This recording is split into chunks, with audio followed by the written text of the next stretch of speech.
Bapak, Ibu, dan saudara-saudari yang terkasih, belum lama Sri Paus berkunjung ke Irak setelah ada peristiwa seorang guru yang digorok lehernya karena anak kecil salah. Dia kemudian berbohong dan menyampaikan kepada orang tuanya, seakan-akan guru itu menghina. Lalu disebarkan ke seluruh media. Akibatnya terjadi gejolak seluruh dunia. Kebohongan anak kecil yang dipelintir bisa menggoyahkan kondisi dunia. Dan ini fenomena ini terus berjalan. Oleh karena itu, untuk mengurangi dan lain sebagainya supaya tidak ada kejahatan dan kekerasan, salah satu hal yang dilakukan Sri Paus adalah berkunjung ke Irak. Kenapa Irak? Irak itu kota penting. Dalam sejarah perjanjian lama itu ada semua. Abraham dari Irak. Kemudian taman apa namanya itu juga dari Irak.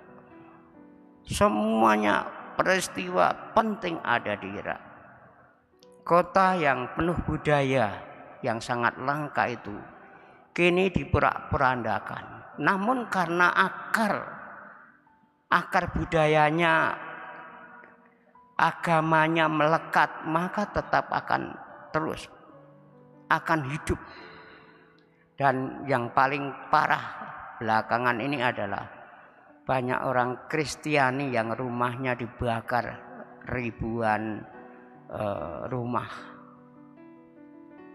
Dari sanalah jerit tangis siapa yang mau mendengarkan. Meski dalam kondisi semacam itu, Sri Paus datang. Saya akan datang merangkul mereka. Saya rindu mendengarkan mereka dan ingin merangkul mereka supaya luka-luka mereka cepat sembuh. Dalam bacaan hari ini sangat indah. Injil ini apa yang paling penting?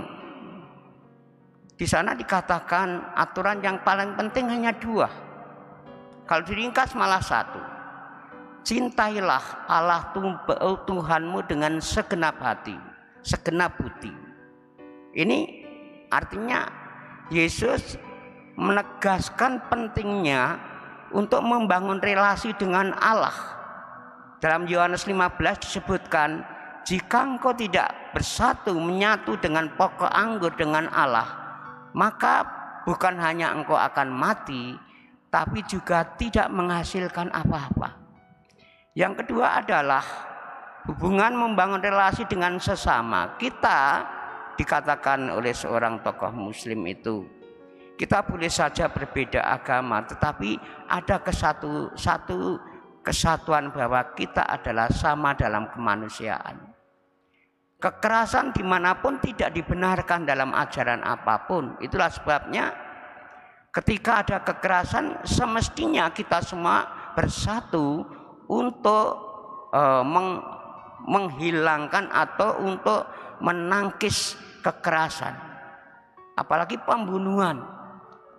Itulah sebabnya dengan ajaran Yesus mencintai Allah dan sesama ini sebenarnya mau menepis bahwa kekerasan, kemudian bully dan lain sebagainya dalam ajaran apapun hanya melukai dan tidak dibenarkan.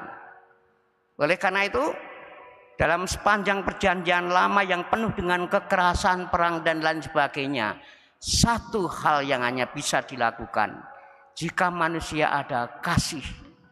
Tanpa kasih kita tidak bisa untuk mencegah kekerasan. Ada orang ditabrak sepeda motornya tabrak dari belakang.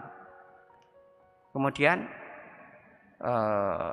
yang ditabrak tadi datang, ya tidak apa-apa, kita saling mengerti dan lain sebagainya, kami saling memaafkan, tidak ada konflik. Jadi ketika kita menghadapi masalah-masalah semacam itu, jangan mengedepankan ego tetapi mengedepan kasih.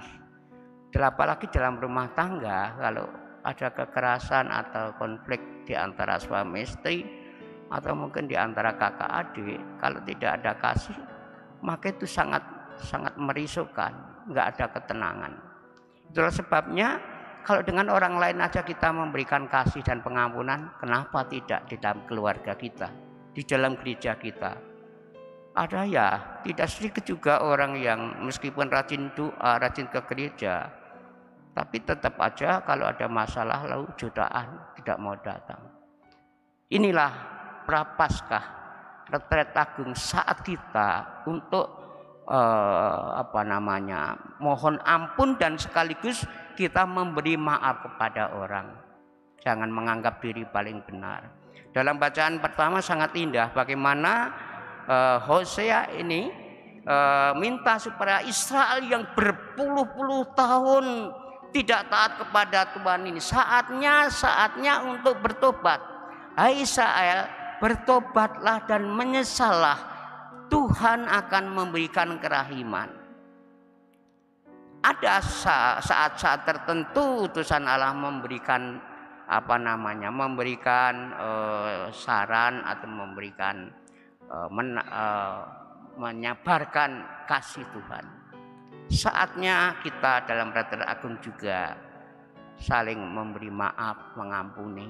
Jangan sampai ada luka di dalam hati kita gara-gara kita tidak dimaafkan atau tidak memaafkan orang. Semoga bacaan hari ini sebagaimana dalam Mazmur antar bacaan tadi dikatakan apa?